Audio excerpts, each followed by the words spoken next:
చచ్చిపోండా లేదా? అలాగైపోద్ది. మన దానం లేనటువంటి భక్తి ఏమైపోద్ది? చివరికి ఫలితం లేని పని అయిపోద్ది. అందుకోసమే మరి మహాత్ములు చెప్పిన పద్ధతిలో మేము ఫాలో అవుతాను, మిమ్మల్ని ఫాలో అవ్వమని చెప్పడానికి ఇవాళ ఆ ధర్మం చేశాం.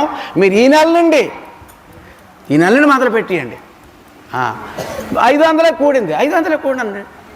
లేదండి 1000 రూపాయలు కూడింది, 1000 రూపాయలు. ఏవో వస్తువులు కొనియండి. మీ ఊర్లోనో మీ పక్క ఊర్లోనో ఇంకో దగ్గర మీరు చాలా దగ్గర గ్రామాలు వెళ్తారు. వెళ్ళినప్పుడు అక్కడికి ఇచ్చేయండి, పంచేయండి ఎవరికో, పేదవాళ్ళకి, అవసరమైన వాళ్ళకి. అది మిమ్మల్ని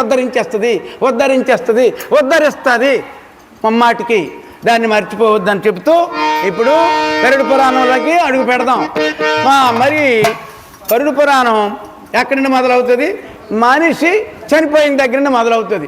మనిషికి ఎప్పుడైతే చావు గడియలు సమీపించేస్తాయో, ఆ చావు గడియలు సమీపించినప్పుడు మనిషి తాలూకా పరిస్థితి ఎలాగుంటుంది?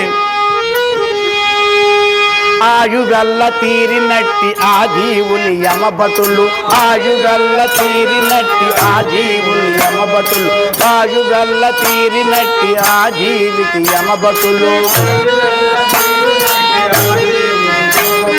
వాయువేగమున వాని ప్రాణములు పైకి వేసి, వాయువేగమున అతని యముని గడకు గొనిపోయి,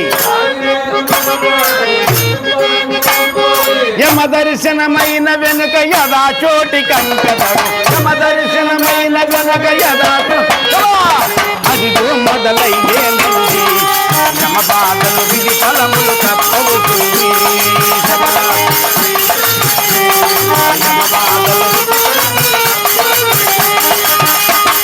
అదిగో మొదలయ్యేనండి యమ బాధలు విధి ఫలములు తప్పవు.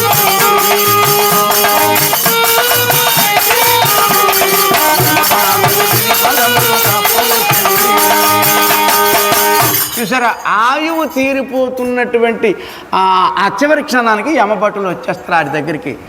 ఆడికి అప్పుడు కనబడతారు. వాళ్ళ వికృత రూపంలో భయంకరంగా ఉంటారు. అలాంటి భయం ఎప్పుడూ చెందడు మనిషి.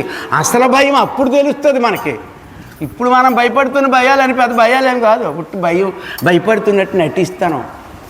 మొగుడు దారేమో భార్య భయపడినట్టు నటిస్తుంది. పుట్టిదే భార్య దగ్గర మొగుడు భయపడినట్టు. ఆడు నటనే పెద్ద భయపడి. ఈ భయాలు కావు. అసలు భయం ఎప్పుడు తగులుతుంది? అరుగు వాళ్ళ చూసేటప్పటికి మనోడు అంపరమెత్తిపోతాడు. వీడికి శ్వాస ఆడదు. అమ్మో మనోడికి ఎగసాస వెళ్ళిపోచ్చిందంట. ఇంకేం ఎగసాస ఆడు వాళ్ళు చూసేటప్పటికి కంపరం ఎత్తిపోయాడు. ఆ టైంలో ఆ యమభటులు వాయువేగమున వాడి తాలూకా ప్రాణాలు తీసేస్తారు.